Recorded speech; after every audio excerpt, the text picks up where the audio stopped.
Beaten, battered, and bruised, this old lady has been abused. This is my 2013 Canam Maverick 1000, and to say the least, the previous owners have treated her poorly. I've had the pleasure of speaking with the service division that used to work on this machine, and I've been tipped off that the frame has been replaced twice. It's been rolled multiple times, abused, and let's just say there's been a lack of maintenance. She's definitely had a rough life. The last recorded history of this machine saw it getting towed away on a flatbed with a crushed roll cage. What's happened since then, no one knows, but it's appeared here on Facebook Marketplace for $6,000.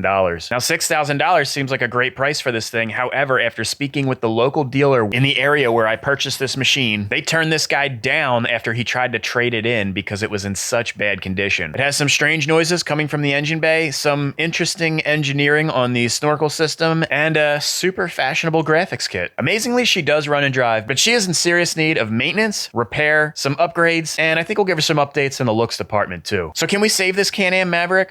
Probably. Is it going to be an absolute nightmare and hundreds of hours of work, questioning myself of why I do this for a living? Absolutely. Let's get into it. Well, I don't know if you guys can see in the background, but I bought it. Not sure how I feel about it, honestly. So, I mean, the couple that sold it to me was pretty cool, but you can never really tell. I'm sure you guys have bought something before, especially off Marketplace or Craigslist, and you know, the people seem really nice and stuff, and then you get it home and it's a total piece of crap. I don't think that's going to be the case, but it's always just a little bit weary. So this thing starts and it runs, and it's kind of hard to tell. Like, it kind of sounds good. I don't even know if there's anything wrong with it, but you can kind of hear like a weird noise that could be bottom end. It's hard to tell, man.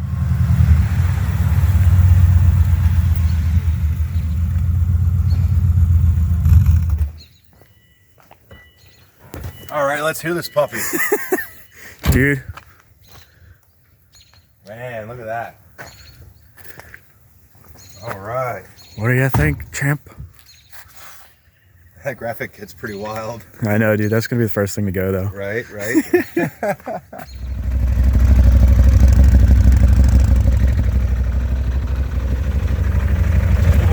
Stuck in reverse? No, this one apparently has like some kind of motor noise. But honestly, that doesn't sound like the middle of the quad. That's where the motor is. Oh, they're centered. Yeah, apparently.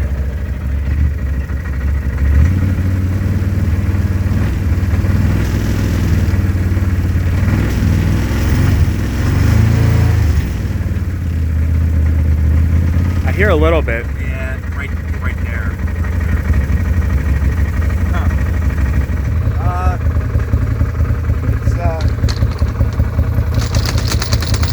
It's there. It's like a piece of plastic drywall. So we noticed you can hear the sound in these snorkels, like really loud. All right, let's get that jumper box and see if we can get her fired up.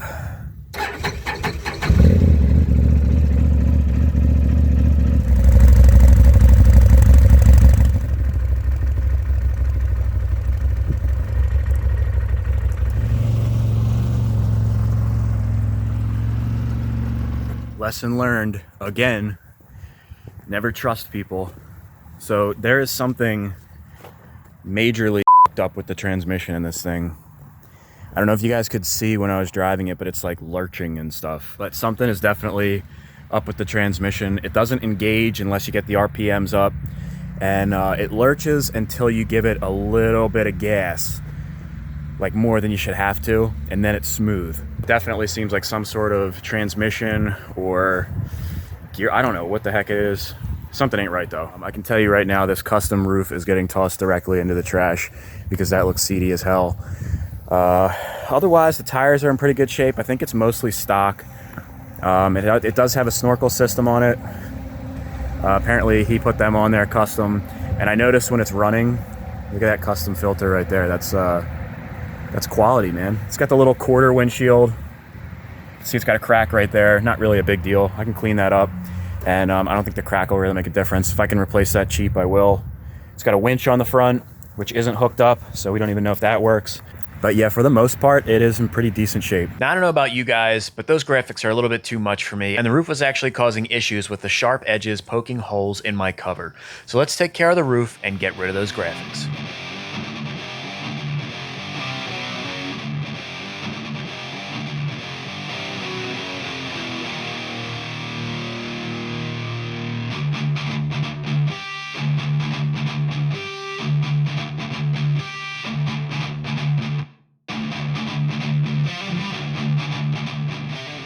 All right, guys, it's coming off. It ain't easy, but it is coming off.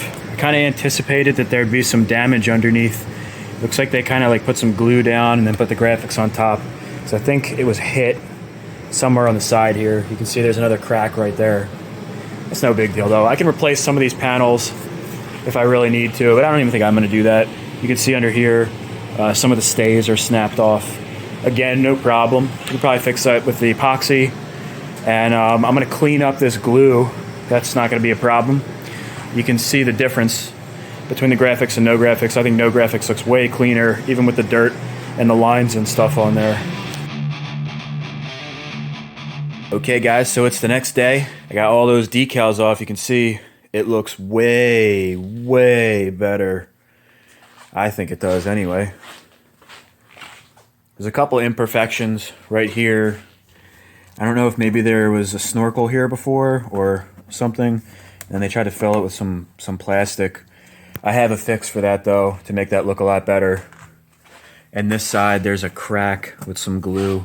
Nothing crazy though, I can make that stuff look pretty good. This is like residue from the old stickers that were underneath, but like, it's like they can't be scraped. I don't know if that was like the bottom layer of the sticker, like they peeled the decals off and this is what's left over. I want to see if the lacquer thinner will take that off instead before I start spending time trying to scrape them. These ones were a bitch to get off on both sides, like the skirts, for whatever reason, the stickers. It took like a half an hour each side, but it's looking pretty good. So I'm going to pull it outside because we're going to be using lacquer thinner to get that sticker residue off. This stuff works great. It doesn't discolor plastics or anything.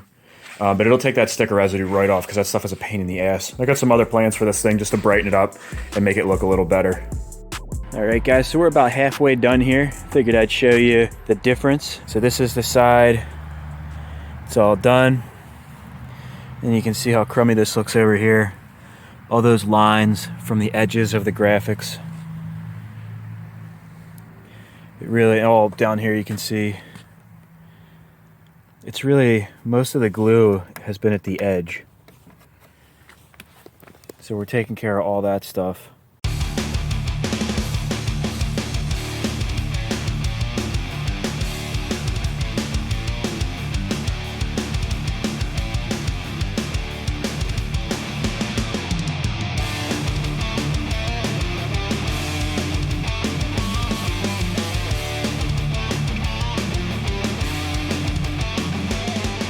Check it out, guys. So several paper towels later, about a gallon of lacquer thinner, and a lot of scraping, and we got all the graphics off. It looks pretty cool, guys. Check it out. This hood looks so much better than it did before.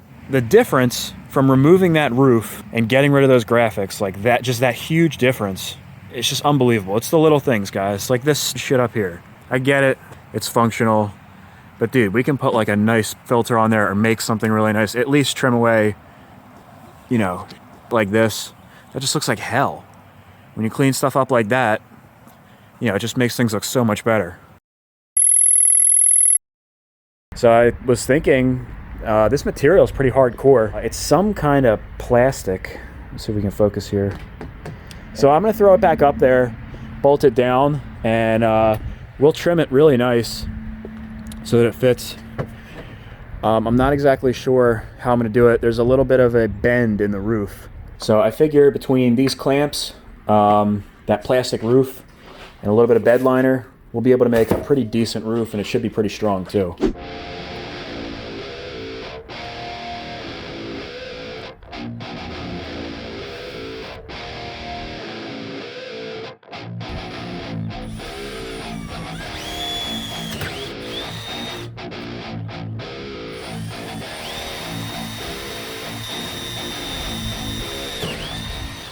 All right, well, I have this mounted up. The bolts are kind of just snug by hand.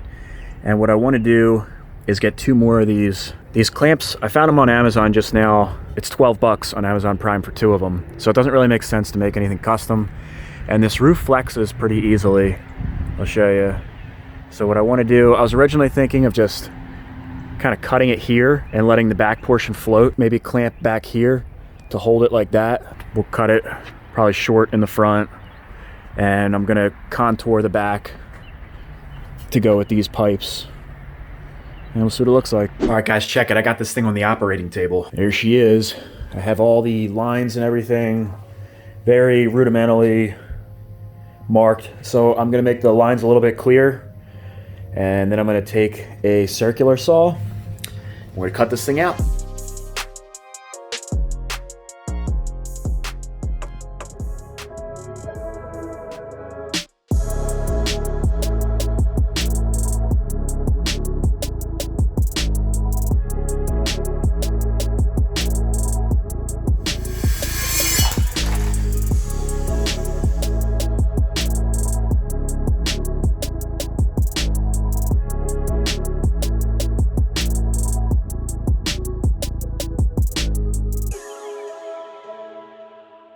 All right, guys, check it out. Got all my edges smooth, rounded. I sanded the whole top, so we'll have good adhesion with the bed liner. All right, now I'm gonna countersink all of these bolt holes.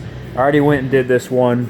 The whole idea is so that we can use a flat top bolt. I'm not using these in specific.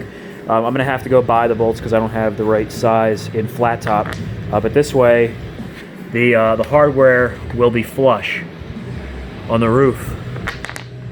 So I'm gonna go ahead and do the rest of these.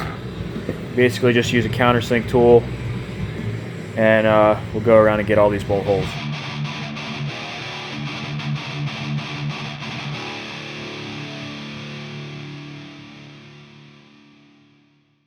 After putting on 3 coats of that bed liner on both sides of the roof, we're ready to put it on and see what it looks like.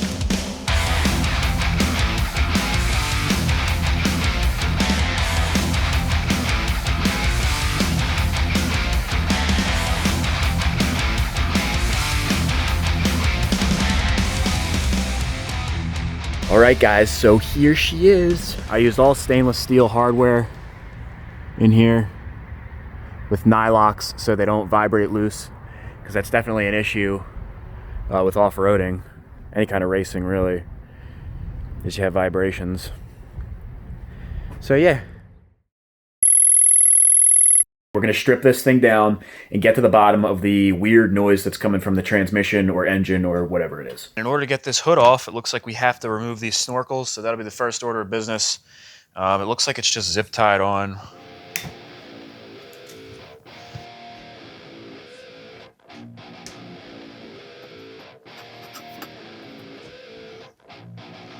I don't even know if this is airtight. It looks like there's putty in it. I don't know.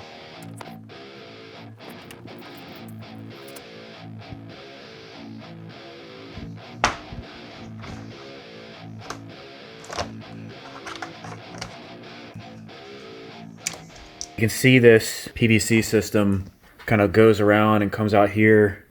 And you can see, I think, it looks like there's an inlet right here. That's probably where it goes in the OEM location. It looks like there's a boot. And that boot probably goes right in here. And on this side, that's probably the normal intake right there. I can imagine that this long snorkel system going all the way around there and then up here with all those bends, that's probably pretty restrictive. I don't like this thing. I'm taking it off. This is literally one of the most hack jobs I've ever seen. Like the way that everything is put together on this thing was all hack. Everything was put together incorrectly, using incorrect fasteners and stuff. This is for, I believe, the winch control hookup, and all wired absolutely terribly.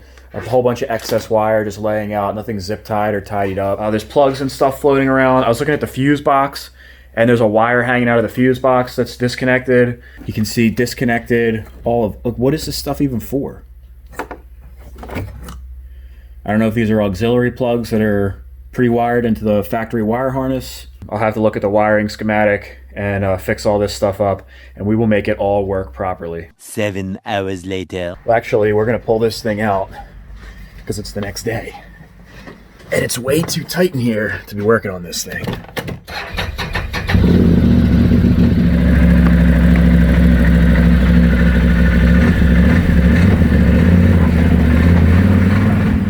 You know what I just noticed? This spring is upside down. Look at this one over here.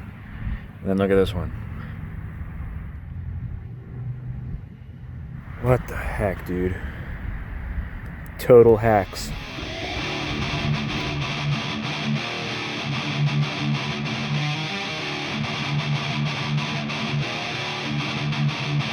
Wow. Look at this thing. It looks like a piece of trash. But this is the money right here. That's what we needed to get to. I took a lot of stuff off that I didn't have to. All these back panels, the back lights and stuff. None of that stuff actually had to come off. But I just wanted to see what was in there, you know, if things were installed incorrectly and stuff. Plus we can wash all this stuff out. I'm gonna do like a gentle power wash of this thing. But it's not terrible, I guess. Here's this side of the motor. It's really not that bad. It just looks really bad and scary because if you didn't take it apart and you looked at this thing, it's just a mess. And I want to listen to this thing with all the covers off because the maintenance light is on, but that could be caused by all the bad wiring. It could be caused by a lot of stuff. I looked at an OEM schematic and there is a tube that goes from here right to here, and then it breathes from the other side through here. And I managed to get that piece for 15 bucks used. I could just run these pipes in there and do it like that, but for 15 bucks I might as well get the OEM boot and try to make it as OEM as possible. I haven't investigated this tube yet. I think that runs maybe, I'm not really sure where that runs to, but we'll find out. Oh, and one last thing, I did want to show you the seats, guys. These came out super easy. There's like a hook in the back here. You pull that, the seats pull forward, and they come right out. Very easy. So I'm going to clean up out there and pull that machine in. We'll see if we can pull it to this side a little bit, and we'll be able to get access to that CVT.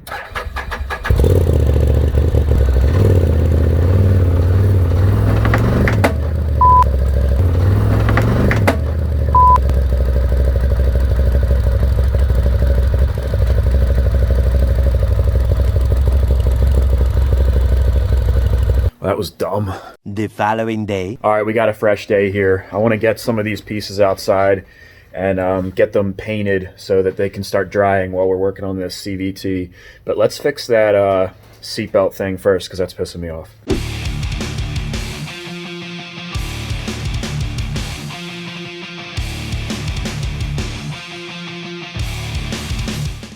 I feel better now. So what I want to do now is take off this CVT cover.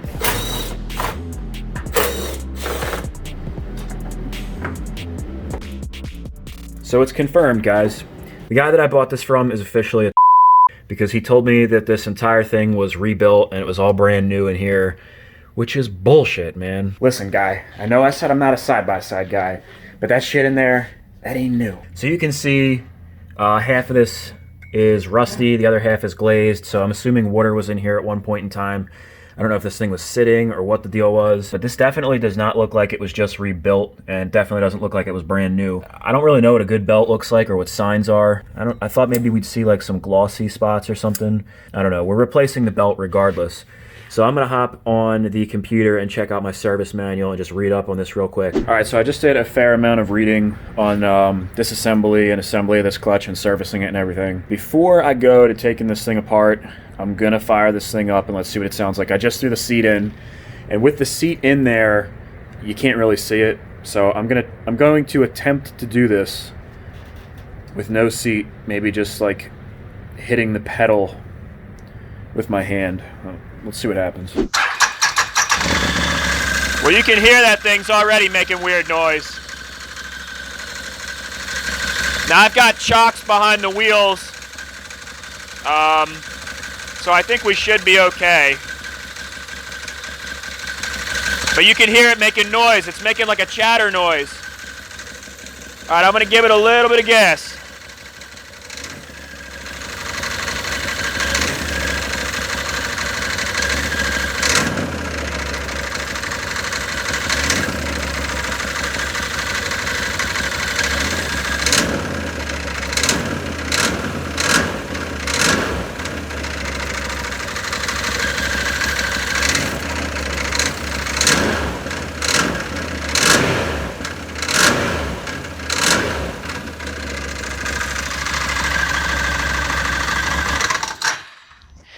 All right, I don't know if you guys could hear that, but it's making like a... That's definitely where the sound is coming from. There is no doubt in my mind.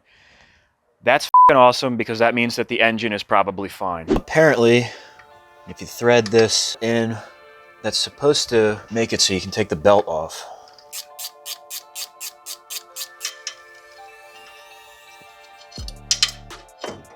All right, now they actually tell you not to use an impact on this, but I looked on forums and guys said they do it without a problem, and I don't have the special tool to hold this, so I'm gonna go for it.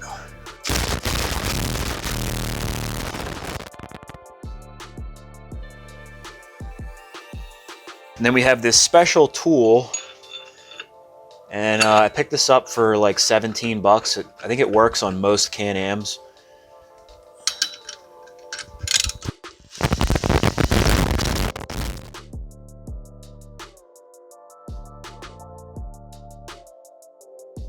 All right, now I'm hammering on this thing pretty good, which is kind of scary. It kind of makes me feel like I'm gonna strip something out or something's gonna break. That's usually what happens when you start forcing things. So I just did a little bit of research, and I found another video from a side-by-side channel, and apparently it's kind of common that this happens on snowmobiles and other side-by-sides. So they have a trick for getting these things off. You fill it with grease and oil. So I'm gonna put some grease in there with the grease gun, and then then you thread that pulling tool in there. And this dude's like hammering it in the video. It's like smoking because it's getting so hot, and then it builds up so much pressure that the damn thing actually pops off and hits him in the face. So what the hell, man? I'm gonna try it. I feel a little bit better now that I saw that video.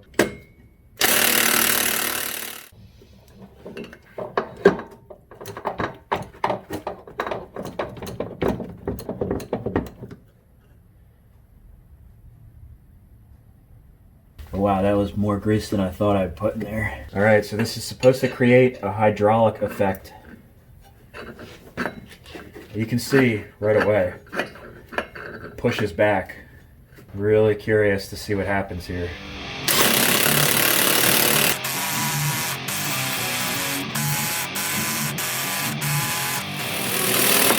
Woo!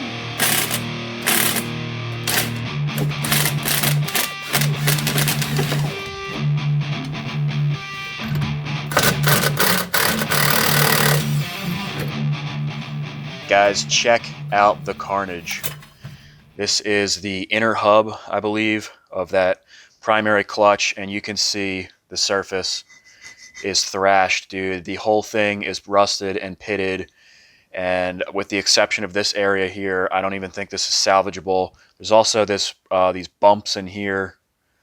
I don't even know if the belt goes that low, but regardless, I think this thing is shot. I don't even think this can be reused. This one way is all grit and grime. You can feel the grittiness in it. It's shot, man. Here is the other contact surface in the primary clutch. There is a ridge right here. This, I think we maybe could get away with. Now, the good news is I found a company called CV Tech that makes an entire primary clutch assembly. It gets rid of all of this stuff, and it's going to replace everything. It's brand new, and it actually has better performance than the OEM Can-Am. These OEM Can-Ams are notorious for ruining belts and having a lot of slippage in the lower RPMs. The CV Tech is supposed to really hook in the lower RPMs, and you're supposed to be able to put all the power to the ground, which is exactly what we want. So between this belt, the CV Tech primary, upgrading the spring on the secondary, I think we're going to have a really nice performing clutch. I want to fire this thing up so we can see what it sounds like. Now that we've taken the CVT out of the equation, we can actually know if the motor sounds good or not.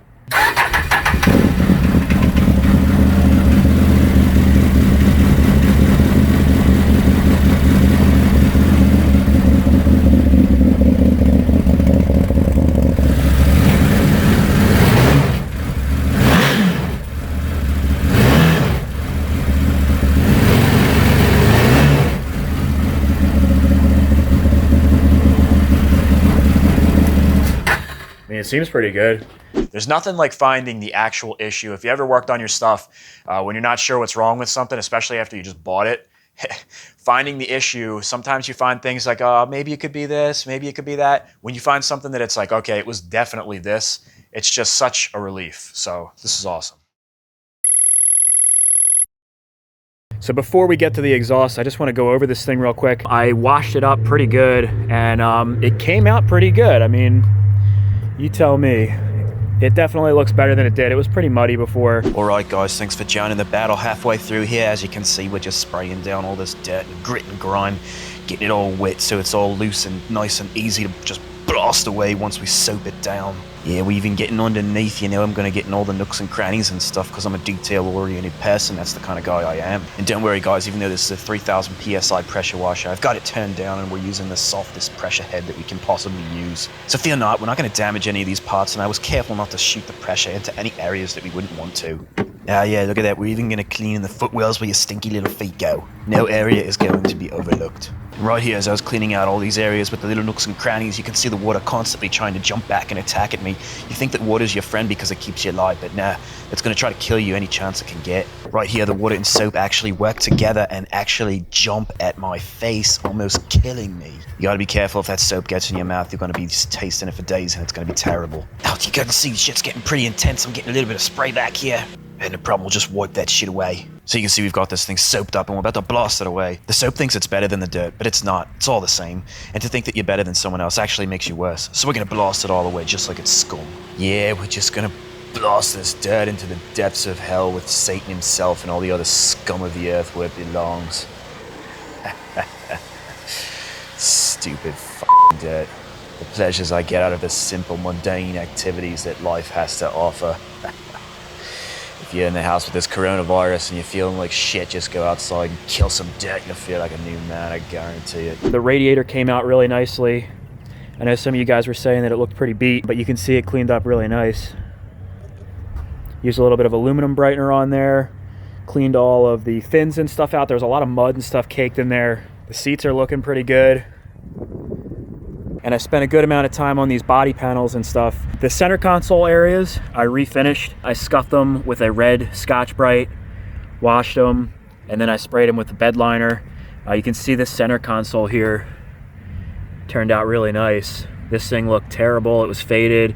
It had those junky graphics and stuff on there. And the grill was all faded, and it had those kind of chintzy looking reflectors on the side. I got rid of those. Same thing with this. I cleaned it and scuffed it with a red Scotch-Brite, just painted it with flat black, and it came out really nice. Some other things I want to take care of. I want to flip this spring. But before we do that, I want to take off this snorkel kit. We did get this piece right here, the OEM piece, for 15 bucks. That came in the mail today, so we can put that on. All right, guys, let's get this junk off of here, finally, and put it in the trash where it belongs.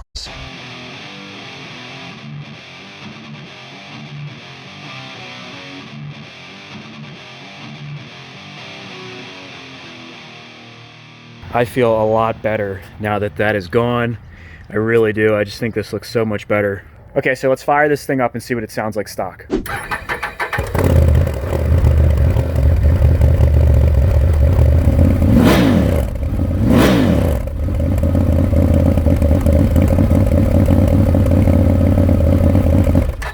right, let me show you what this Chinese $50 exhaust looks like. Oh yeah, so here's how it comes, man. You can see it's the Leo Vince pipe. Oh yeah. You know it's legit, bruh. Definitely. What do we have? What is this, man? This is like camping equipment. Would you look at that? This is surprisingly decent quality, it feels like. So what we're gonna do is drill the rivets on this thing, and we'll basically give it the same treatment that we did with this muffler.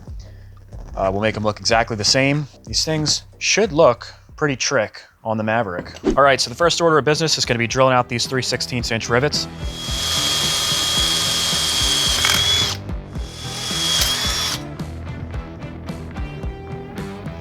Now we can pull this little cover off. And it actually looks kind of decent like that. It looks a lot like an HMF. Let me pull this junk quiet core out.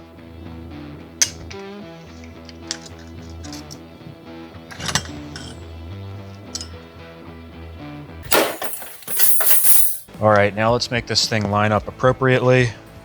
Take my silver Sharpie.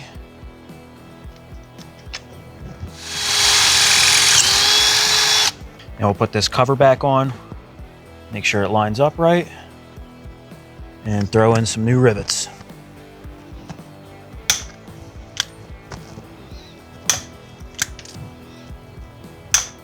Definitely looks way better without that junk band on there. Pretty decent. I'm pretty excited to see what these look like on the Maverick.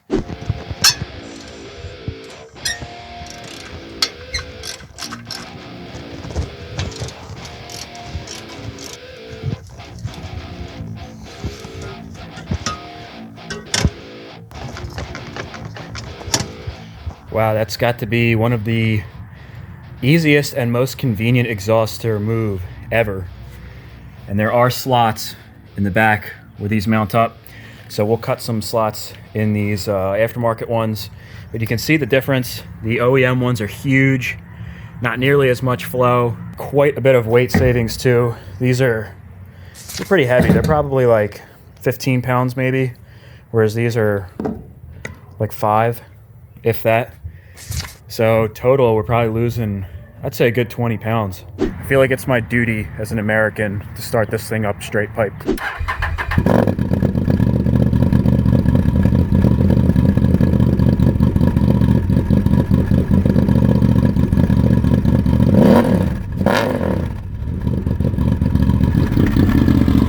It's not as loud as I thought it would be. That cat, I'm sure, quiets it down quite a bit.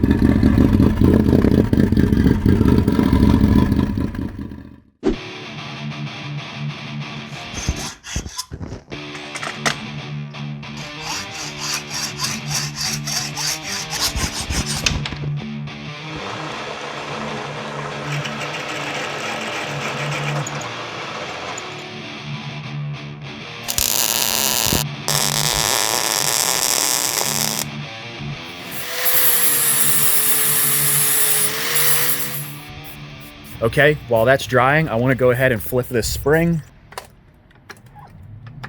And flipping this spring ended up being a huge pain in the ass because I didn't have the correct size spanner wrench. So my pop actually came up with this idea to use some old school straps to compress the spring. And between some yelling and screaming at each other and a couple curse words, Scratching up the spring. we got the job done. All right, well that did not go quite as smoothly as I thought it would, but we got the job done. Had to get a little bit redneck there. And those exhaust mounts should be done. So let's check those things out and mount this exhaust up. Well,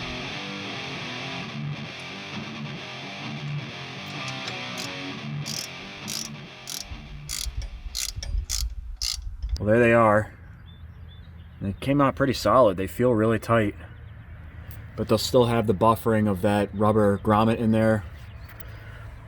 So I'm gonna bolt on these mufflers and we'll see what it sounds like.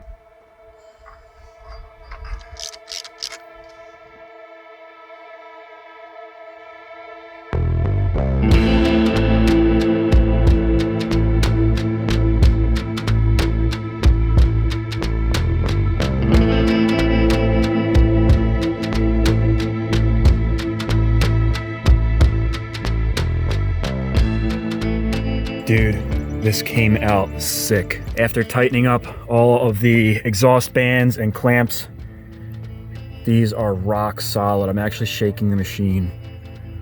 Both of them. There's no need for a hanger at the top. This is really, really nice.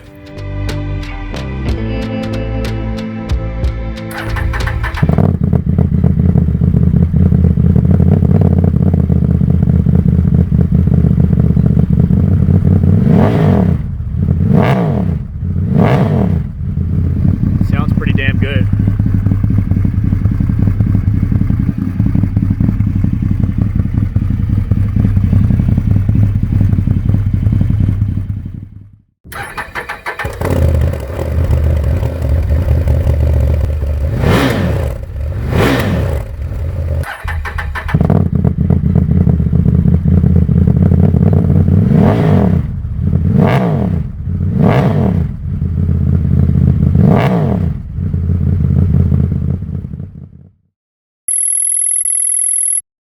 So since the last video, I actually removed the roll cage and I cleaned it up, hit it with a Scotch-Brite and painted it with flat black. Nothing crazy.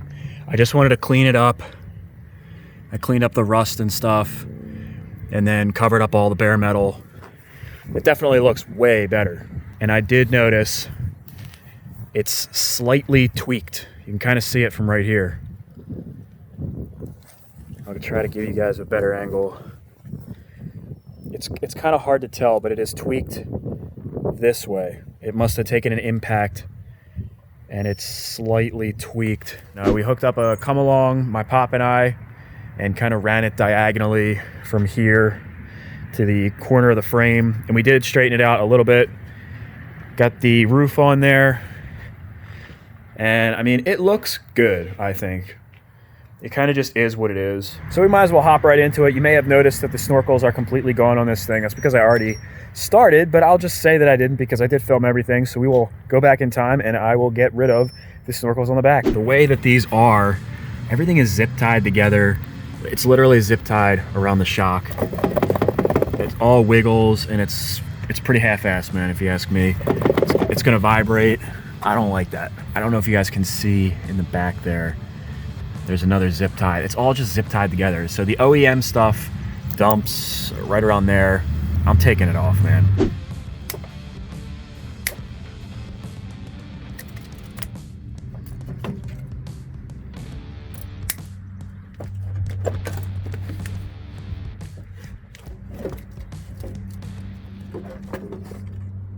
Only a true hack could do this. Like, you've got to be a hack master to put this kind of shod on any machine, especially that costs that much money. I get it, functionality, whatever, but this was junk. So here's the crap pipe. I don't know. I think it's OEM up until here. I don't know what's up with this rubber reducer thing. We're gonna find out what that is right now, but probably that whole thing's gonna come off.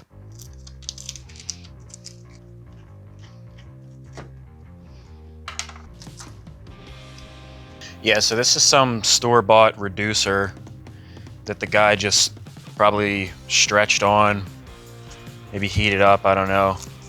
But it's going directly into the trash.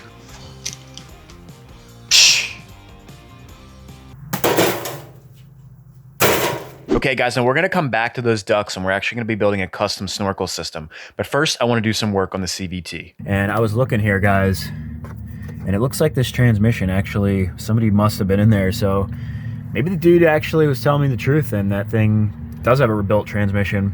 But I can sure as shit tell you that he didn't touch the CVT, that is for sure. So let's get this thing off, and then after that, we'll have a lot of space in here, and it should be pretty easy to take off these cam covers, and we'll check out our valve clearances too. Now the reason I want to take this off is because for some reason where our helix goes, the plastic is like messed up. I don't know if there was like a lip that used to be higher and something was put on incorrectly and then the friction melted it down. I'm not really sure, but the back of the helix was f***ed up too. It fit on there and it spins fine, but I'd rather just clean that up with a Dremel, and I got a new helix also. And I also noticed this bolt's missing. So I'm gonna pop this thing off and see what it looks like behind. Just clean that up, replace that bolt, we can get our primary and secondary clutch on and see if this thing actually works.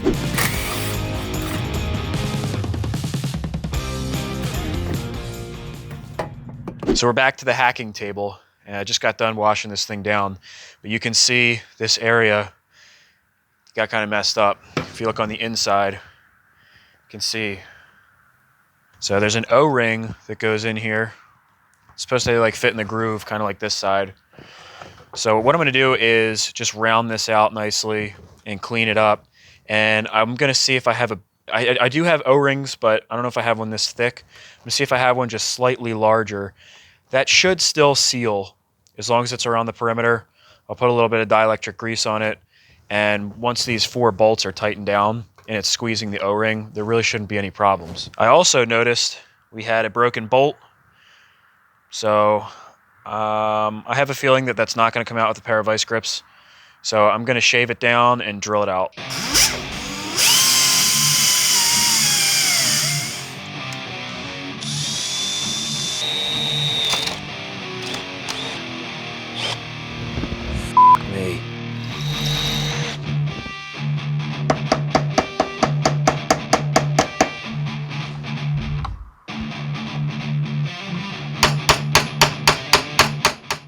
Dude, this broken bolt is killing me. I've been fighting this thing for like 30 minutes now. It's crazy how such a small little thing can cost you so much time. You see, we were on track to get right through it. I had my hole lined up and everything. If it hadn't snapped a bolt, we'd have been good. Or drill bit, rather. You can see the plastic housing is snapped. These are nut certs. I bet you that bolt was spinning. The nut cert was probably spinning in the hole. And that's why the guy either sawed it off or it snapped off. I don't know, but I was planning on drilling this out and then putting a little bit of epoxy in there to hold the nut cert in place. I don't know if you guys can see, but you can actually see the edge of the drill bit. It was just coming through before it snapped off. I can't tap it through on this side or get at it from over here because this duct. So I'm going to wrestle with this thing, take care of that, and then we will move on. A little longer than a few minutes later. All right, I think I have it beat. I used these channel locks, put the edge of the channel lock on the tip of that bit and squeeze down, and I think it popped through enough that I can grab it. Oh, I got you now, bitch. Are you kidding me? Ha ha! Yes! Yes!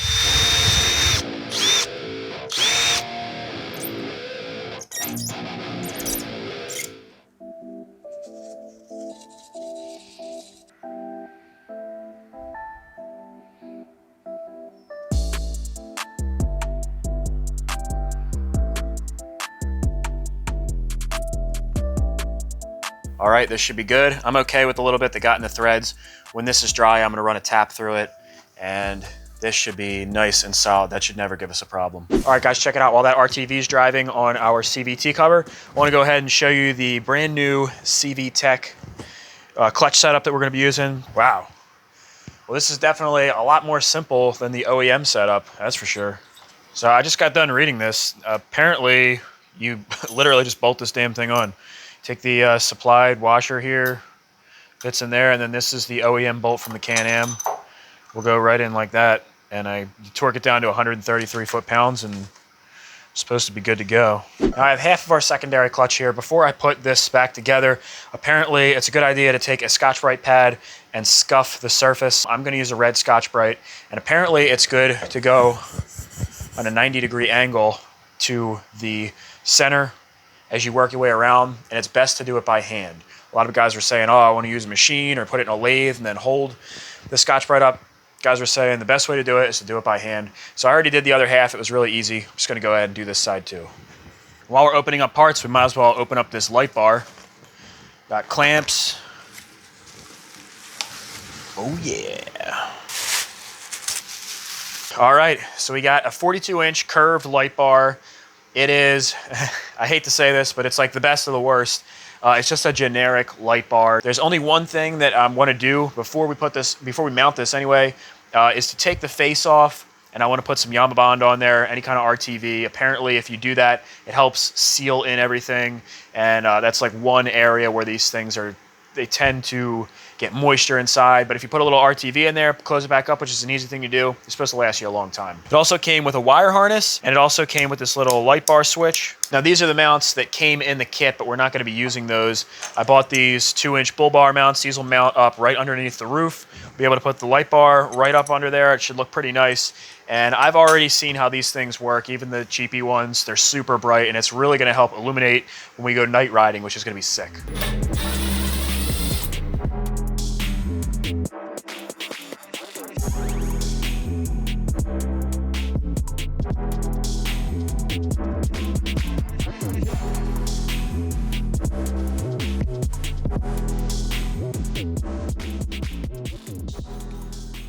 Wow, that took a long time, but hopefully it was time well spent. It's all sealed now, that's for sure. All right, guys, check it out. Our cover is ready to go.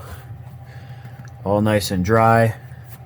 And here is that one nut cert that was messed up. I just got done running a tap through it. Check this out. Nice and smooth. So I'm gonna throw a little bit of anti-seize on all of our bolts before we put them in, and this thing should be rock solid. All right, guys, we're gonna go ahead and install our secondary clutch. So this assembly slides in place, and you have to compress the spring by hand. The spring's a lot tighter than the stock one that came off.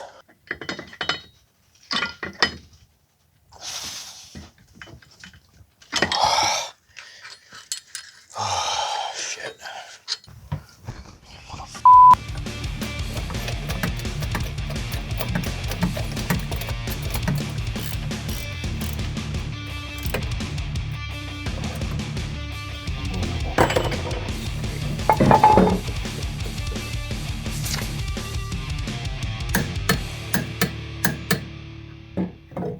All right, now hopefully this primary goes on a little bit easier. I'm gonna put a little red Loctite on here too. And I did have to stack washers on here to make this work with the CVT, or the CV Tech rather. All right, now we'll put our brand new Gates belt on.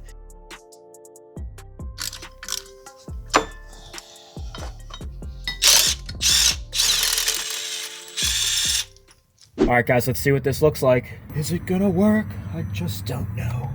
I'm actually gonna make you guys wait. Yeah, I would do that. I'm that type of person. I wanna put the light bar on, and then we'll take this thing for a ride. So this should mount up pretty easily.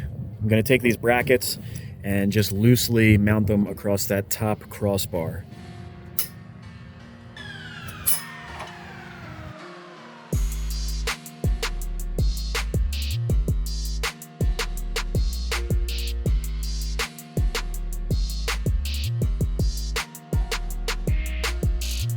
All right, so I got it on there. It's not wired up. We're not gonna wire it up today. I just kind of wanted to mock it up and see what it looks like up here. I mounted it inside the cage, so that way it's protected. You know, if like a huge stick or something or a log hits here, it's not gonna smash our light bar. Because I know a lot of guys like kind of mount them like higher up here. I kind of want to run it inside like that.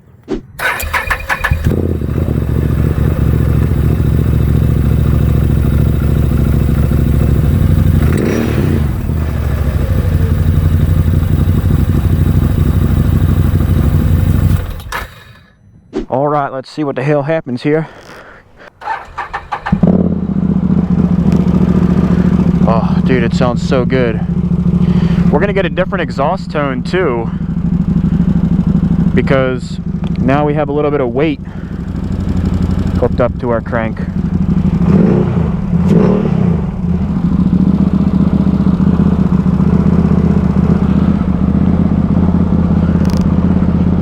Well, it couldn't do that before.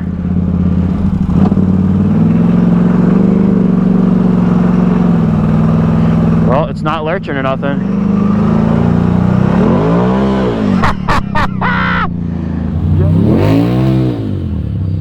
Yo, this thing is a beast.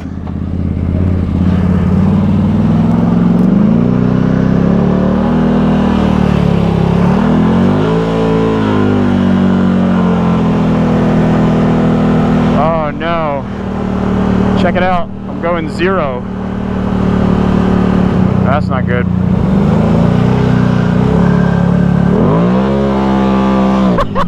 Yeah, this thing is fast. Oh no, dude. Oh no. Limp home. Shit. Shit, we better take a look at this thing. Well, you fix one problem only to find another. Kind of to be expected with this. I mean, we still have a bunch of wires and stuff that aren't hooked up. I'm trying to think if there's something that I forgot to hook up. Possibly. It might not be anything at all. I'll tell you what though, it has some balls. It's got a lot of power. It sounds really good. It feels really good. The clutch is definitely good. No doubt. It runs way smoother than it was before. I didn't hear any weird sounds. So I'm gonna have to go over the wire harness and stuff. Like, we still got wires and shit hanging out. So I'm gonna have to look over everything really good. All right, check it out, guys. I'm starting to feel better about this issue already. A bunch of people are saying that bad battery voltage and overheating is a common cause of the limp mode warning. Check this out. Cold machine with cold, thick oil can do this, especially if you happen to goose the throttle right after startup over 2,000 RPMs before engine oil pressure buildup.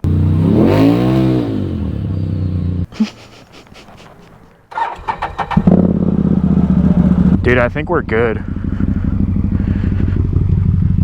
Yeah, definitely. I think that it was because I gassed it like the second that I got this thing fired up. That probably wasn't the best idea. I didn't really let it warm up. Too excited. All right, let's do a quick sound check and see what this exhaust sounds like now that we have the weight on the crankshaft, and we'll do one little launch up the driveway. Hopefully it doesn't blow up. All right, there is no maintenance light since we've restarted this thing. The only thing on is the gas light. Now it's getting warm. It's probably on the way. It's been idling for, I don't know, 4 or 5 minutes. The RPMs came down. I'll see what happens. I'm kind of curious to see if that limp thing would come back just from goosing it up the driveway.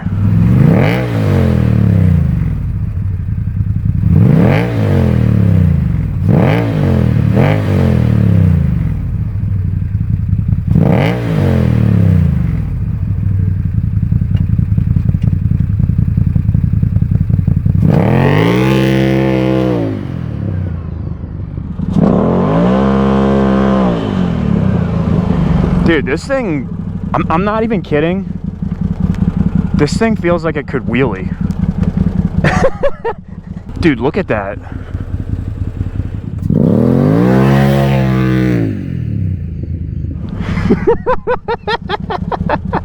Yo. I think we're safe, man. No limp mode or anything popped up. That was a little scary. Dude, that thing's got balls. Looks like it was burning out. Oh my god, I cannot wait to watch this footage. Well, goddamn, I have to say this thing really does haul ass. I'm serious, man. I didn't think it was gonna go as fast as it does. I'm so used to that Ranger. That was a 500cc single cylinder with about, I think it had around 35 horsepower. So we're talking literally 3 times the amount of horsepower, possibly even more since we freed up the exhaust. And when we get that AFR fuel module, we're gonna be probably, I don't know, in like the 115 horsepower range. Plus we put the Uni air filter in there. We got high flow air filter, we got high flow exhaust, got rid of all those stupid snorkels. This thing's coming along really, really nicely. Can't wait to finish this thing, dude. I can't believe how fast this is. I cannot believe how fast this thing is. So I'm so excited to get this thing done. I wanted to stop to thank you for making it this far into the video. If you're enjoying these videos so far and you want to see even more detail, there is a complete series of this Canam Maverick build. Check out the playlist Canam Bring Back to see each of the individual videos with more detail and how-tos. Giving the video a thumbs up, leaving a comment below, or subscribing to the channel all help out a ton. Products and tools in the video are listed in the description below, and purchasing from those links does help me out a lot. I get a small kickback from that, and there's no extra cost to you. If you're looking for channel merch, there's a link down below that will take you directly to my merchandise store. Each purchase helps me out tremendously and enables me to continue making videos like this for you guys. Plus, it looks freaking sweet and you'll impress all the girls. And if you're looking to support the channel even further, there is the option to join. All channel members get guaranteed responses to their YouTube comments. All right, well, I say it's about time we get back to work. Today's pretty exciting, guys. We're gonna be putting on some brand new shoes on the Maverick. I got these badass tires, the Coyote by Sedona. They're pretty badass looking.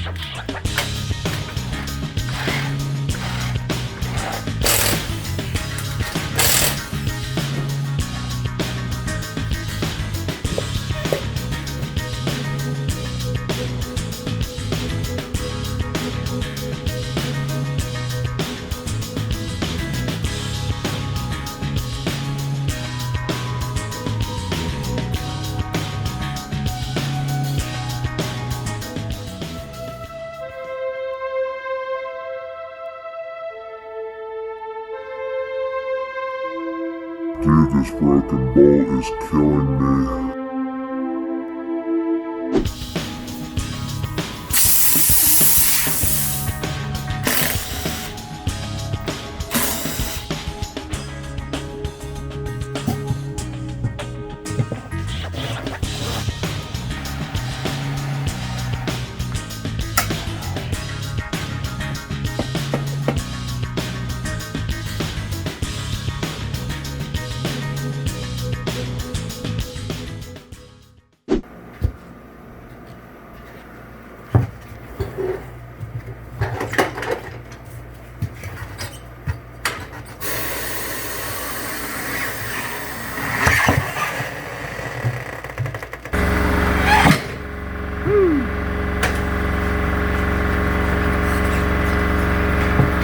definitely be a pain in the hole.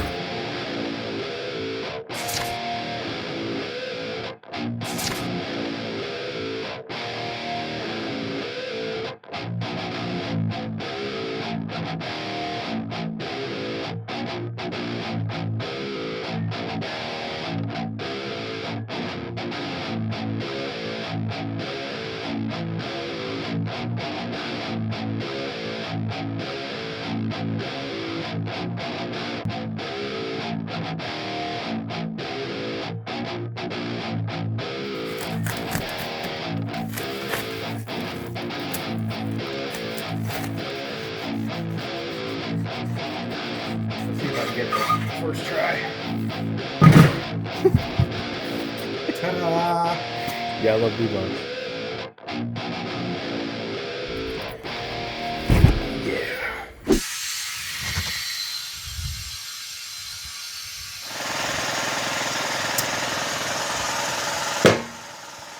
It's a good time to take your soap, put it around the bead one more time, and just make sure you don't have any leaks around your bead. But there is one spot bubbling up right here. So that's an easy enough fix. Check this out. You can see air coming out of there. All right, so I'm gonna mark on this tire where the leak is. I'll let our air out. What I'm gonna do is just press down like so, shoot a little bit of soap in there, and you take a toothbrush or any kind of brush. I might use this because the bristles are long and we'll get in that crack a little bit more. And that usually there's just like a piece of debris or something that's preventing the bead from sealing.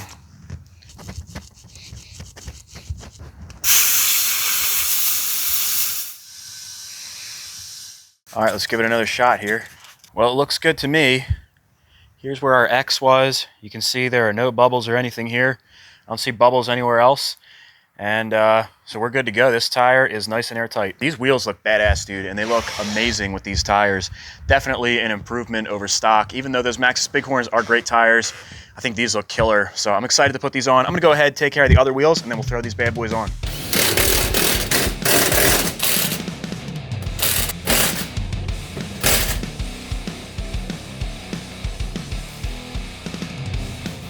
Now that we've got some new tires on, let's take a look at making a custom snorkel system for this thing. So you remember I was working on these CVT outlets. These are both to help keep the CVT cool. Now apparently on the 2013 Mavericks, it's very common that these overheat. In fact, in the 2014 models, they actually updated this housing and they added an extra breather to keep this thing a little bit cooler. So let me hop over to the computer. I'll show you the kit that I'm thinking about getting. All right, guys, so we are on eBay again. So here it is, man. This is a universal intercooler kit for like a turbo car or something. And it comes with 2.5-inch pipes, so it's gonna match the CVT outlet pipe diameter exactly the same. It's got a whole bunch of universal joints, elbows, and I already have like a plan laid out in my mind exactly how I want it to be. I think this is gonna be perfect. Now that snorkel system is gonna need some room. So before I go designing it, I wanna clean up the interior as much as possible. So before building it, I wanted to clean up the wiring, and man, what a mess. It's pretty messy in here. A lot of this stuff is not OEM, some of it is. So I'm just gonna pull it apart and clean it up, make it nice and tidy. I'm gonna add the light bar in. Got the wire just kind of hanging right here. So I'm gonna add in that wire harness that came with the light bar kit. All this stuff really needs work. You can see that all these wires and stuff, they're just kind of floating and resting on the cylinder. I don't like that, so all that stuff is gonna be cleaned up. I really wanted to point out these winch wires are literally just floating. Just hanging out. This is probably gonna be pretty messy, but we'll get it good, don't worry. All right, guys, check it out. I'm starting to figure this out. So this is the wire harness that somebody had put in here. This is the thing that had the little junk splice on it. Basically, this was all hooked up to the winch down here, hooks into the contactor block. So I did rewire these, just redirected them and stuff to make it a little bit cleaner. And you see I have these wires just jumping here. I discovered that this green connector that was in the wire harness is actually an OEM, it's an abandoned connector for a winch. So the Canam wire harness is already set up for a winch. That was actually supposed to be here. All of these are OEM. I'm kind of shocked. So all of our wires are actually figured out. This isn't as bad as I thought. I want to test everything before I actually make a little wire harness for this. Now it's plugged into the switch. You can see only the top LED is lit. The out's not working, but the in is working. So I think I have this figured out. If you look at the back of this switch, and now this in and out switch is, this is not Can-Am as far as I know. This came with whatever winch kit the dude bought. So if you look at the back of this connector, the OEM connector, and then the back of this connector, which came with the winch kit, you can see there's a whole bunch of jumpers on it. It looks like they use, looks like all the slots in this connector, and I bet you that's to light the lower LED and to work the in, or the out switch rather. The out switch is what's not working. So what I'm going to do, there's 4 wires that come out of there, and it looks like they're color coordinated with the ones on this switch too. I could run jumpers to all these other slots, but there's no prongs in there. So what I'm going to do is cut this and cut this one and splice this connector into the factory harness, and that should plug right into the winch switch, and it should power this switch up, and we should be good to go, which is awesome. Then we can just get rid of this old junk wire harness, and we'll be running through the Can-Am factory harness. Everything should be nice and neat.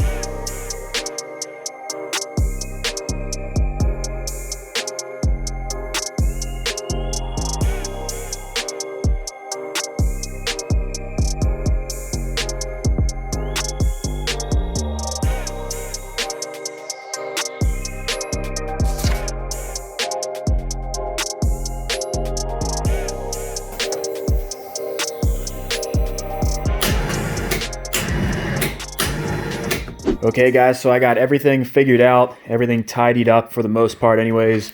All of the wires for the winch itself, you can see them running up here. Everything is zip tied nice and tight. And then they run underneath here. You can see that area where there was extra. I just looped it, tightened it up.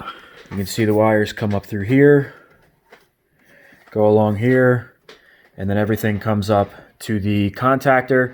It's all nice and clean. It's not all over the place like it was before. And I'll show you guys the remote winch works as well. Both of them work. Everything's good to go, man. So I'm gonna wrap this up. So I'm pulling these wires apart and stuff to make space, and I found yet another botch job. So check it out. This is connected to the winch. It was taped up, and it was, you know, kind of hidden. I really wish that I had seen this before. I know exactly what happened here. So up at the contactor block, you've got a blue wire, yellow wire, black, and red. And I went online, I typed in KFI winch install instructions, and they were right there at the top of the list. Super easy to find. And it tells you right in the instructions that these 2 wires need to be swapped with these 2 wires for this particular installation. So those long wires that I have wound up under here, they're all looped. They are for running all the way to the back. That's why I had to tie the black and the red wire together, and then he added in his own wire for a ground. So I could just tighten that up, or I could just run a new wire. But you know what, man? I like it when shit's done right.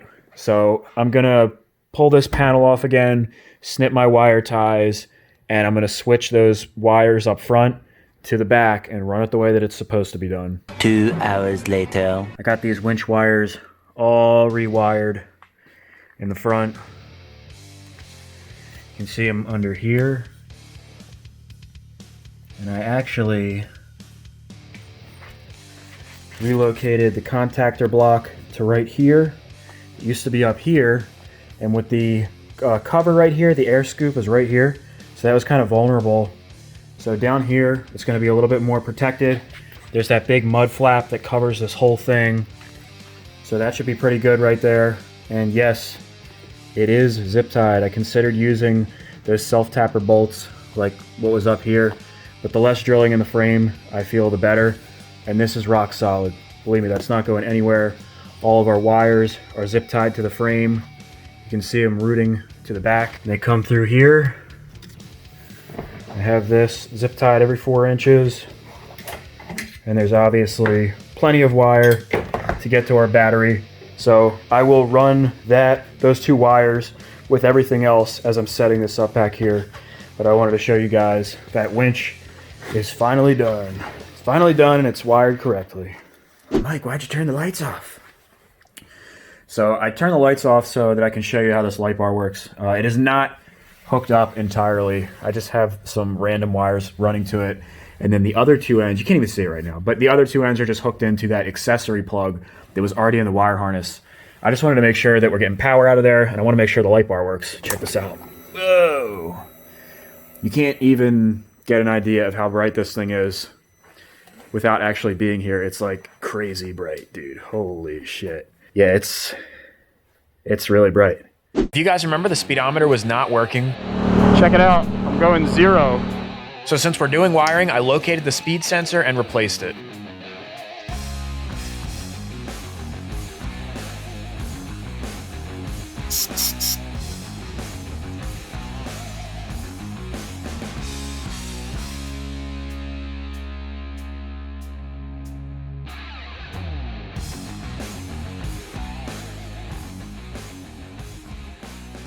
Well, that was a little cumbersome, but it wasn't too bad. So let's see what we got going on here. I'm not too worried about the check engine light stuff because we have all kinds of wires and everything that are disconnected right now, so I can't imagine that, you know, it wouldn't throw any codes.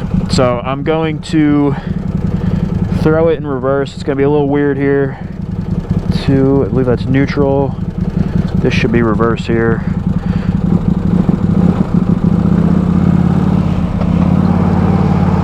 Well, it looks like it's working. It would just say 0 pretty much the whole time, and then it was spiking to like, it went to like 60 miles an hour going up the driveway, which obviously wasn't happening. All right, I'm gonna go all the way back as low, and 1, I believe this is high.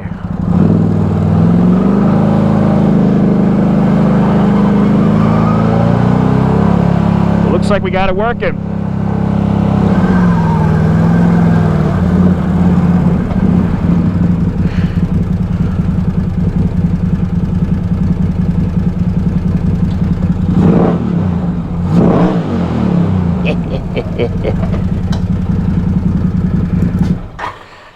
All right, man. Knocking things out, dude. That's fixed. With the speed sensor fixed, I decided to strip the ugly-ass graphics off of the interior, pull all the interior panels out, clean, scuff them, and then refinish them to make them look like brand new.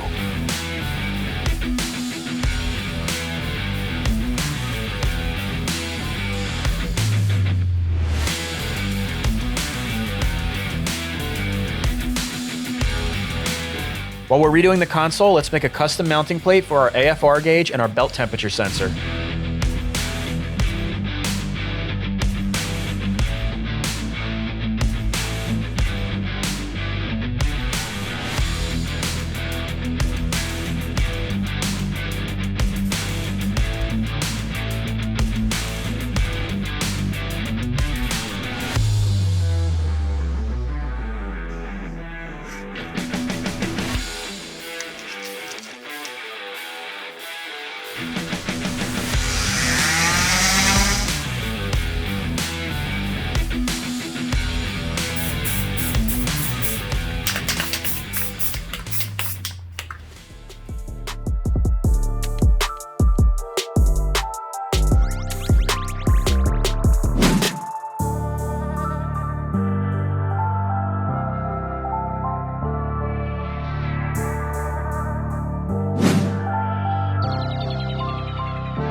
So now is the perfect time to check our valve clearances, which is actually a really easy job. Well, it's a really easy job for where we're at right now because pretty much everything on the interior is stripped, so we have really good access, because that would probably be the hardest part of this job. All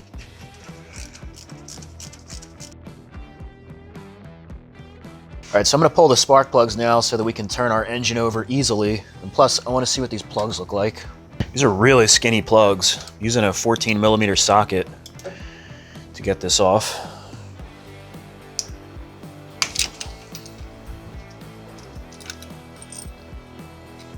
Not terrible. Believe it or not, it's actually easier to get from the other side. Looks about the same as the other one.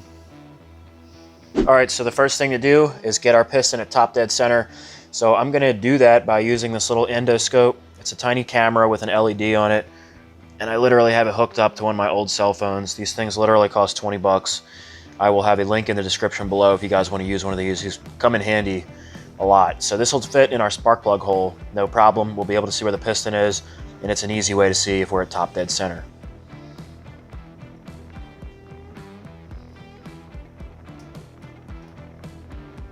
Now I just came around the other side of the motor, so I'm going to turn the motor clockwise according to the manual, and we will wait until the piston is at top dead center. I'm doing this by gripping the primary clutch. All right, guys, now I apologize for poor visuals here, but essentially now that our piston is at top dead center, I'm taking a feeler gauge and just making sure that our intake and exhaust valves are in spec. We had to do a little bit of adjustment on the intake valve for cylinder number 2, so I'm going to go ahead and check out cylinder number 1, and we should be good to go. So it's a pretty exciting day here. We got some cool stuff on the table here. It actually looks like I got a computer game. If you guys from the 90s remember, you know, get these computer games that would come in a box like this. That's really what this reminded me of. But it's not a computer game. It's actually the AFR by Doback Performance.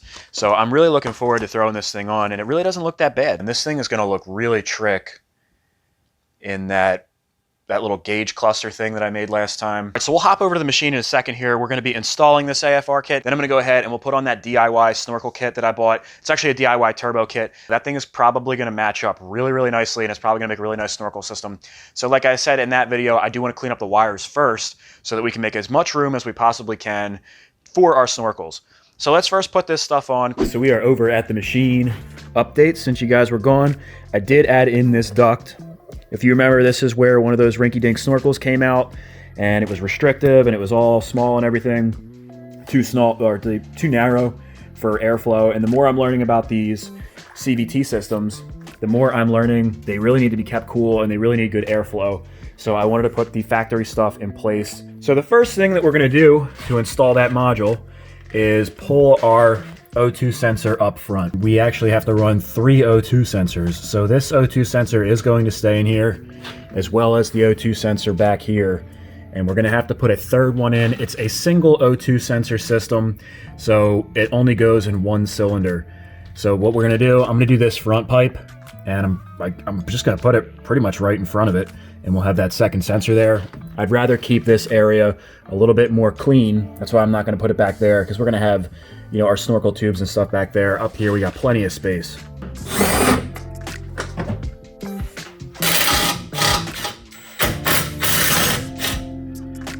Check that out. Well, I have to give some props here. Whoever installed this put anti-seize on it and just made our lives a hell of a lot easier.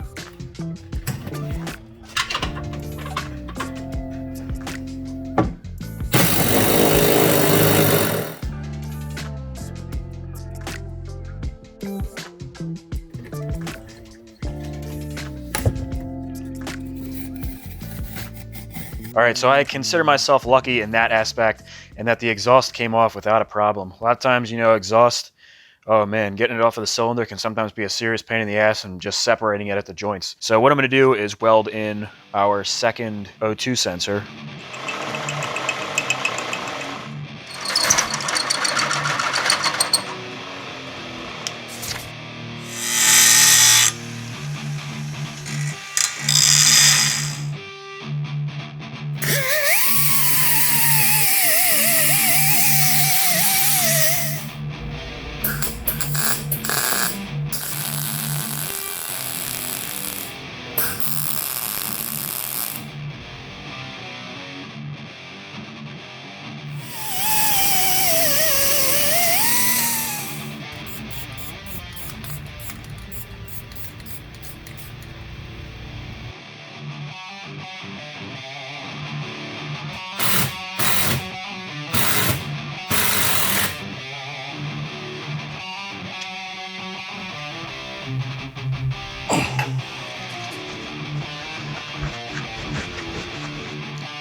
Man, that thing's really sticky. That's no joke. Now I'm going to take all our wires and run them towards the center console. So now it's my time to shine, guys. I'm going to start routing all these wires and everything and get everything, you know, running as organized as I possibly can and as clean as I possibly can. And then we will pick it up from there. Oh man, that was time consuming, but it sure looks a hell of a lot better than it did before. Look at all this space we have now. Plenty of room in here to run our snorkels. Good angle from over here to see how much space we have in the back, which is exactly what I wanted. I wanted it to be nice and spacious back there. And then up front, you can see our two O2 sensors are both tied in. Neither one of those should get in the way of anything. I'm really glad that it's so easy to take these seats in and out, because if they weren't, this would be a nightmare. All right, now we can program this thing. You can see it has 6 different modes, and they're each indicated by the light that glows, or a combination of lights. All right, let's fire this thing up.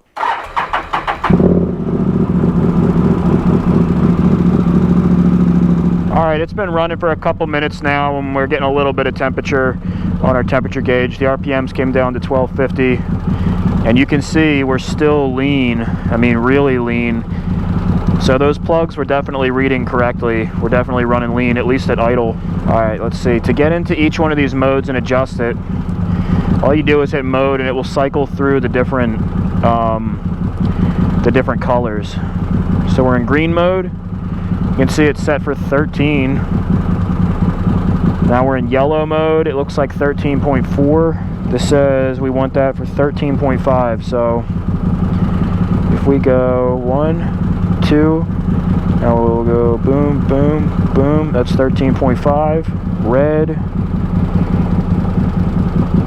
We want 12.5. There we go. Alright, well, I'm going to leave it at that for now. We can play around with that later. I'm just glad that everything works. Alright guys, it's the next day, and I think I have this snorkel system figured out. So I'm going to cut these pipes up, and we'll lay it in there, and see what it looks like.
All right, there it is. That's as far as I'm going with the tape. The main idea was to protect these silicone connectors. You know, the aluminum pipe's obviously not going to melt. Pretty happy with this though. I can't wait to see what it looks like with the elbows. So let's get this center console in there.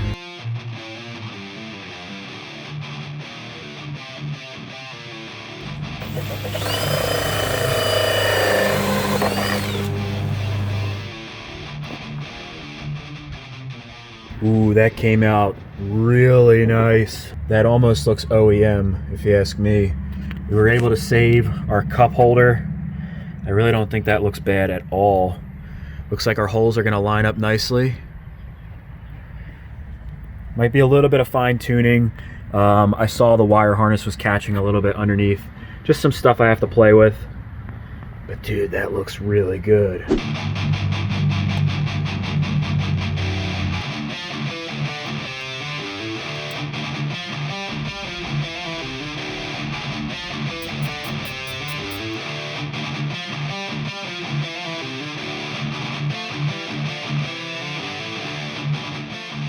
Holy shit, dude. This came out awesome.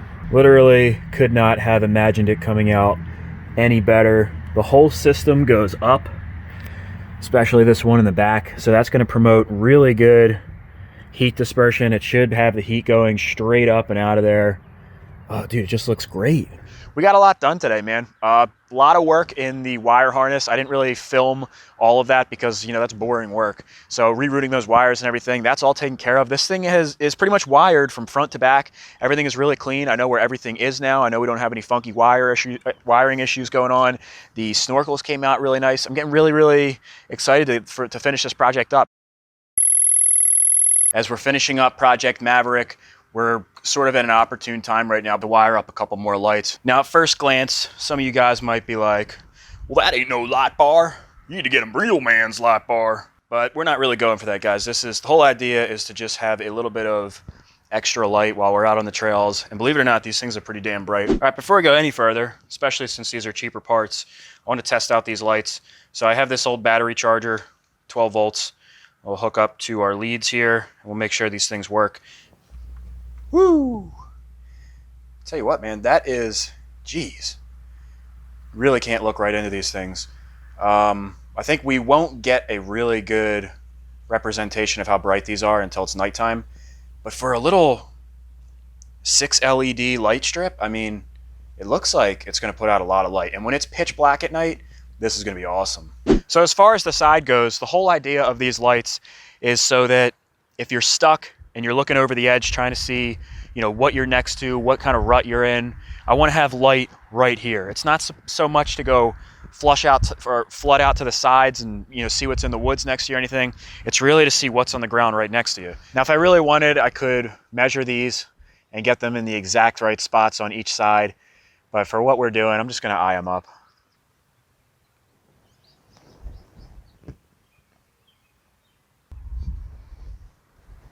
Now I'll take a center punch and mark our holes.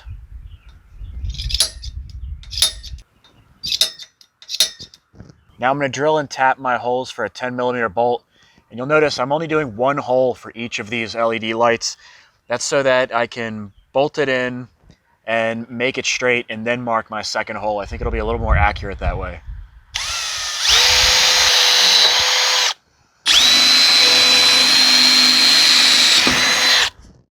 Now when I'm running my tap through, I like to use a little bit of lubricating wax and go full speed ahead. If you go slow, you risk snapping the tap.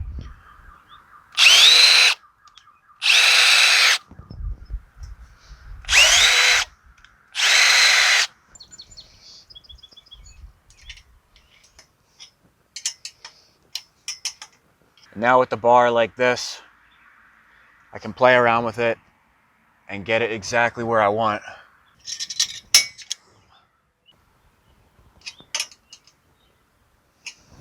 So these are out of harm's way. You can see this is tucked under, pretty nice. No branches or debris or anything should hit that. Same thing with the ones back here. I wanted them to be kind of tucked away. And with that mesh net's going to be here. You'll barely even see those things from the inside. You can kind of see there. Those things should be nice and safe.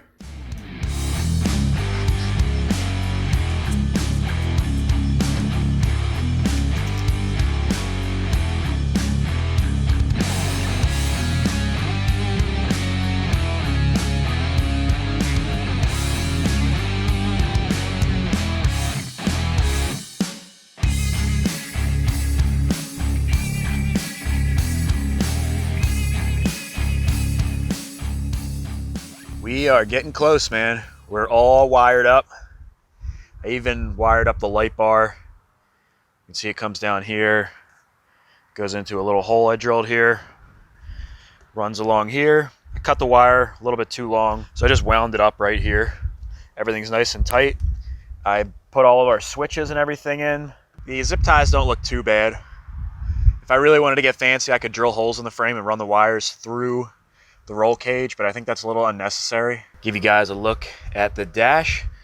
Got our air fuel ratio gauge in. So believe it or not, guys, we're actually at a point where we can start putting on the body panels and fenders and stuff. I can't put all of them on yet because we're waiting for our heat sensor for our CVT. So I want to leave like the center console and stuff open. But as far as the back goes, I think I can put all that stuff on. I think I can put the cargo net on. I might even be able to put the hood on and the front lights and stuff, as long as I can still get access to that dash area, so I can put the gauge in for the temperature. Yeah, man, so we can start assembling this thing.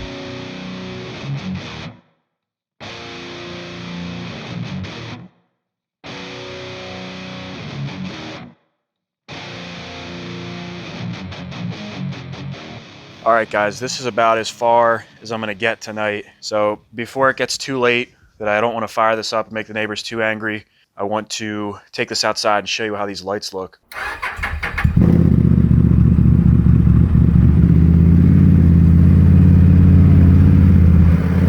This is what the center console looks like now. I think it looks pretty trick. Orange on the left, blue on the right. All the switches on the right are the aftermarket ones. All right, so I mean, it's pretty dark right here. Let's see what this light bar looks like. Holy shit.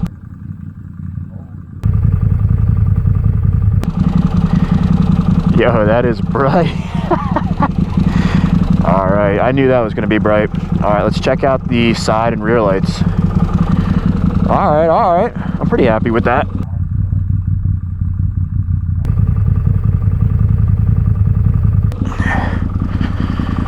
I mean, that's pretty bright.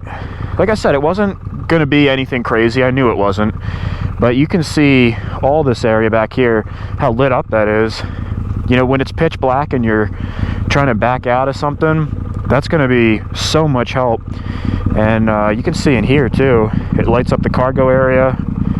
I'm pretty happy with the way they're set. That's probably where I'll tighten them down. And you can see all this area on the side is lit up. That was the big thing. If you're stuck in a rut or something, or there's like a log, when it's pitch black out, you have no idea what the hell's going on. So unless you have a flashlight or something, but this way with a flick of a switch, you know, you're good to go. And I think that looks pretty awesome. Oh, dude, when you get when you get in front of it, man, that thing is blinding. Oh, that's really cool, man. I'm really happy with this.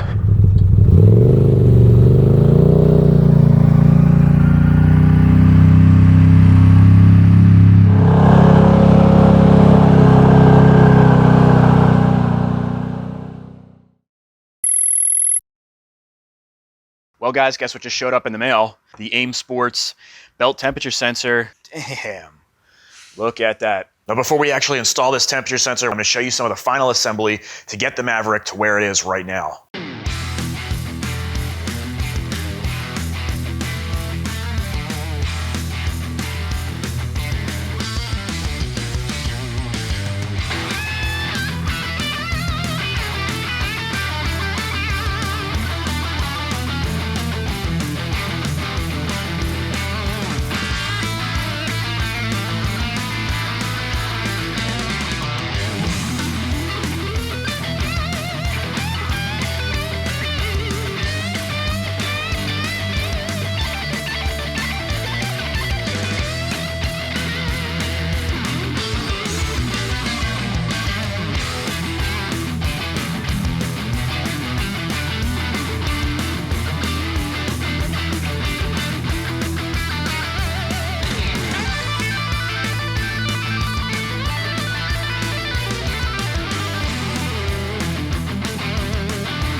Wanted to show you guys how clear this window is. Huge improvement over what it was before. So I actually ran down to the hardware store and I found a couple plugs. We got a 2.5 inch plug and a 2-inch plug. The 2-inch plug we can utilize right now. I sprayed it with the exact bed liner that we used on our bezel that we made. That's all plugged up. Looks pretty good. And our temperature sensor for our belt will go right here. And then this 2.5 incher we'll put right here. So I'll take my flapper disc on the Dremel and open that up a little bit. I'll probably put this on here and trace it so we get a nice accurate circle.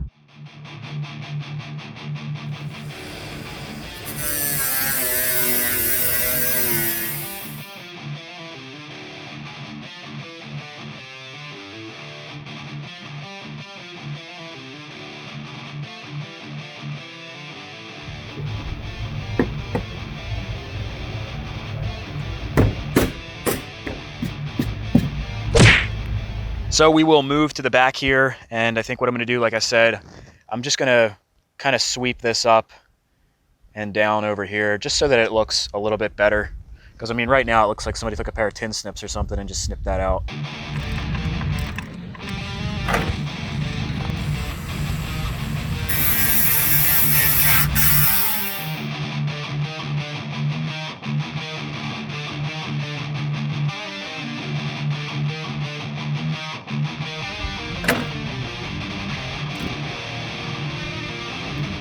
Well, I'd definitely say that that's an improvement in the looks department. At least now it doesn't look like it's been hacked up. So we'll say that this is a semi-hack job.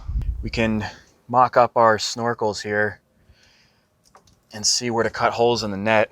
What I'll do is just cut like bigger squares and maybe leave this one in the middle.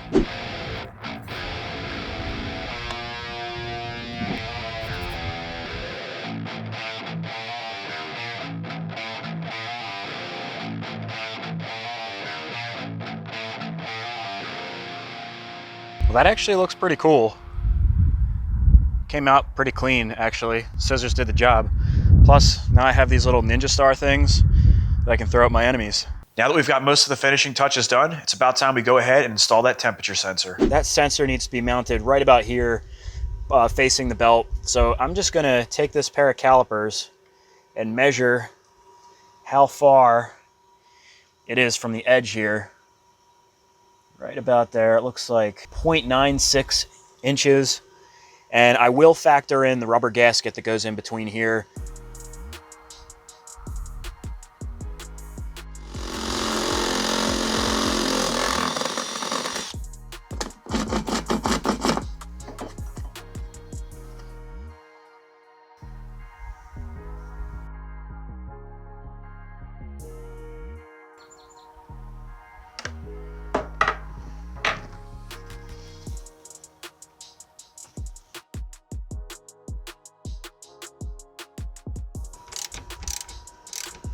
Oh yeah.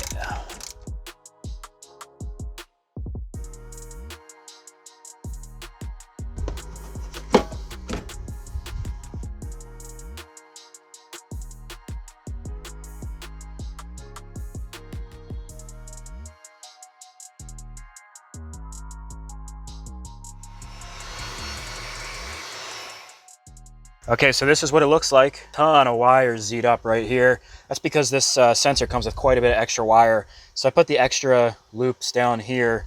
I'd rather have it down there than up under the dash. I did leave plenty of serviceability wire up here. Comes out plenty far.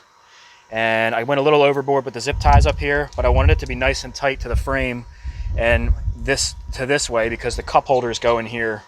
And I just don't want anything rubbing on the inside, because the wires can actually chafe and eventually wear through. So I'm trying to prevent anything from failing in the future. Just a shitload of zip ties, man.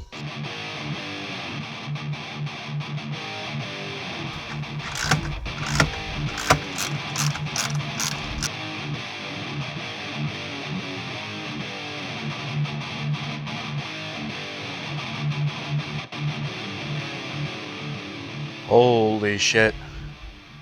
It's done. Everything is done. Everything's tight. It's ready to go, man.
guys, we did it. We brought this Maverick back to life. From the messed up clutch, the bad wiring, and the super custom drywall roof, we fixed everything. I would later add a secondary duct and a cooling fan to the CVT system to keep the belt nice and cool. This would fix the common problem that these old school Mavericks have with the CVT system overheating. From towing machines in the sand after they broke down to rescuing people out of coal mud, the Maverick never really let me down. We even front rolled it and it still managed to continue running great throughout the rest of the day.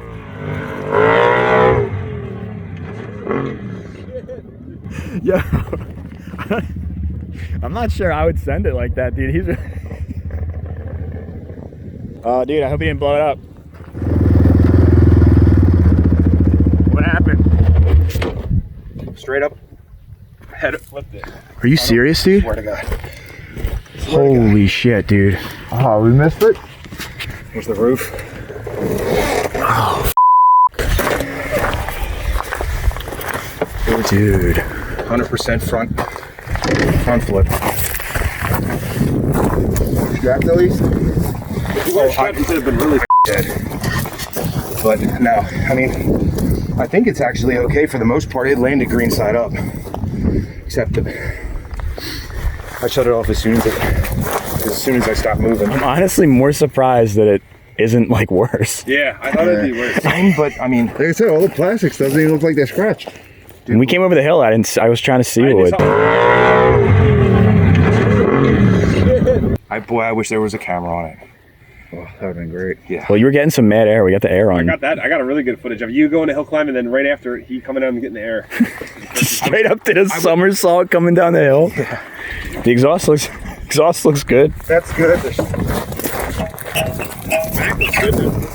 From the back of you can't even tell anything's wrong with it. No, but it's still sitting on the side, on the hill. I asked him if it was violent. Let me sit down. It was. Of course it was. Dude, can you just imagine seeing him fly over this hill and doing a somersault and just keeps going? Like, you probably could have kept going. I could have, but I wanted to make sure we didn't lose our water bottle here, our spray bottle. I was here making sure that, because I got like, dude, oh my this God. on me.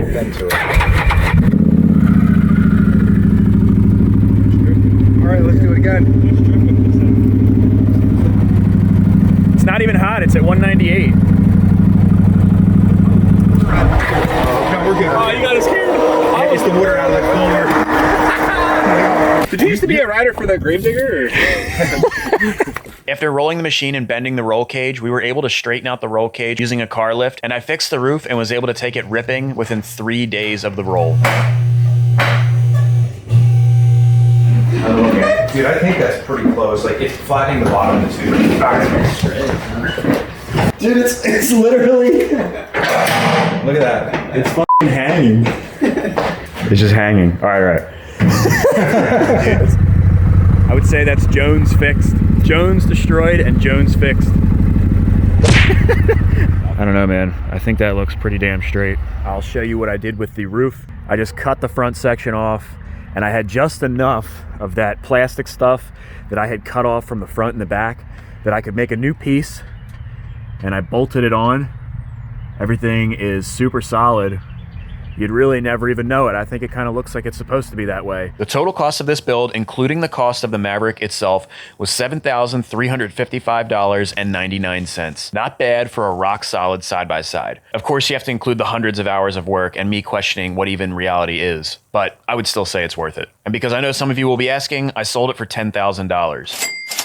Of all the machines I've ever built, I think this is the one that I regret selling the most, and the only reason I sold it was to make more space for new projects. A month after selling this machine, I received a call from the new owner. When you see the phone number of somebody that you sold something to, it's usually bad news. But this was one of the rare occasions where the new owner called me to rave about how much they love the machine. This thing really was a beast, and still to this day, it's one of the best sounding machines I've ever owned.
appreciate you guys staying until the end of the video. If you enjoyed this, please consider giving it a thumbs up and also consider subscribing to the channel for more content and full build videos just like this. Thanks again for watching, and until the next one, peace out.